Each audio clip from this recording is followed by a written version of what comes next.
Në gjykatën penale të Tiranës të martën e 21 prillit, është zhvilluar seanca e radhës gjyqësore ku kallëzuesi Erion Veliaj, i përfaqësuar nga avokati i tij Ermal Lyzeriaj, i studios ligjore të pandehurit të SPAK, Plarent Ndreca, ka kërkuar pajtimin me CNA dhe për këtë ka propozuar që në muajin qershor të japë edhe detajet e një marrëveshje pajtuese. Në fakt, këto marrëveshjet e pajtimit, Erion Veliaj pastaj i shpall fitore, por nuk është ky problemi ynë. CNA i përgjigjet publikisht: "Jo, nuk kemi pse pajtohemi me kryebashkiakun e Tiranës Erion Veliaj. Mjafton që ai të jap dorëheqjen nga detyra e tij si kryetar bashkie dhe gjithçka është e zgjidhur. Ne nuk kemi asgjë me qytetarin Erion Veliaj. Ne kemi pasur çdo shkrim, raportim, material investigim në lidhje me një funksionar të lartë të shtetit shqiptar, siç është kryetari i Bashkisë së Tiranës, i cili ka dhe një status të veçantë, pasi është kryetari i bashkisë më të madhe të vendit. Erion Veliaj ndodhet në burgun e Durrësit dhe ka kallëzuar CNA në gjykatën penale për një shkrim tonin të një viti më parë, kur ne tham se ai po shkonte në Amerikë të lobonte që të mos arrestohej dhe këtë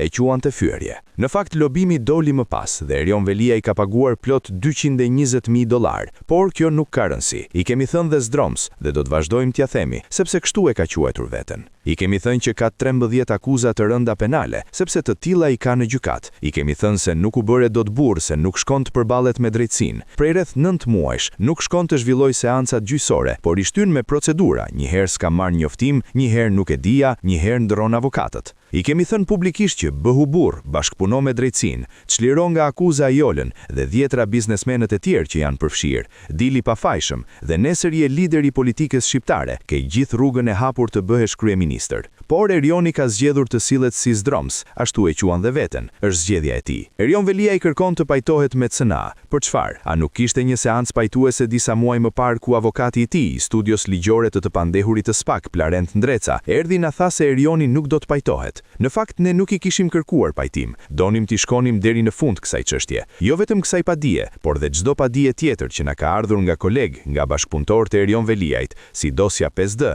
grupi strukturuar kriminal i inceneratorëve dhe të tjerët. CNA i përgjigjet jo Erion Veliajt. Nuk kemi pse pajtohemi me një kryetar bashkie me 13 akuza, 9 prej të cilave i ka për korrupsion. Jo dhe jo. Mjafton të jap dorëheqjen si kryetar bashkie. Mjafton të kërkojnë ndjes gjyqtarëve, prokurorëve që ka sulmuar, me mediat e tij, me ata që janë paguar nga vëllai i tij, me ata që janë paguar nga inceneratorët dhe nga bashkëpunëtorët e tij, dhe me ne është i pajtuar. Në detyrën tonë kemi mision informimin e publikut, mbrojtjen e interesit të tij, jo pazarin dhe interesin e Erion Veliajt, që kërkon sot të pajtohet që të tërheq vëmendjen te një tjetër gjyq, ai që ka hapur në gjykatën administrative kundër prokurorit Olz Dado. Nuk do të ketë përballje. Nuk do të ketë shkrime, denoncime, investigime, raportime për gjyqet e tij, për skandalet e tij, për lëvizjet, për skemat dhe skenaret e tij, por kërkon t'i çojë dritat e projektorëve të gjyqi administrativ, ndërkohë që prej 9 muajsh nuk shkon të përballet me gjyqin e tij penal, duke tërhequr zvarr bashkëshorten dhe disa biznesmen, disa prej tyre tashmë dhe bashkëpunëtor të drejtësisë, duke kërkuar dhe gjykimin e shkurtuar. Erion Veliaj kërkon pajtimin me CNA, pasi e ka refuzuar disa kohë më parë.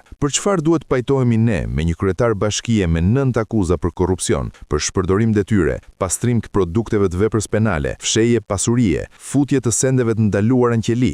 Po, ne mund të pajtohemi me Erion Veliajn në rast se SPAK-u i çel hetimin pasuror dhe verifikon nga A-ja te Z-ja se kush është Erion Veliaj. Pas asaj do të jemi të gatshëm të pajtohemi me Erion Veliajn, me këllirrat e tij mediatike dhe çdo tjetër që i ka mbajtur ison bandës kriminale të inceneratorëve, të dosjes 5D, zyrtarëve hajdut të Bashkisë së Tiranës, bashkëpunëtorëve të Erion Veliajt, mediave të lidhur me to dhe kujtdo tjetër. Pasi drejtësia të vihet në vend, do të pajtohemi me kudo, pasi nuk kemi asgjë personale. Thjesht dhe vetëm ne kemi shkruar për kryetarin e Bashkisë së Tiranës, me qytetarin e lirë Erion Veliaj jemi të pajtuar, nuk kemi asnjë problematik. Mjafton që Veliaj të kthehet nga kryetar bashkie në qytetar dhe ne nuk kemi punë me të, ashtu siç nuk merremi me asnjë qytetar tjetër, përveç se me zyrtar të lartë të pushtetit, një prej cilëve dhe më kryesori është Erion Veliaj.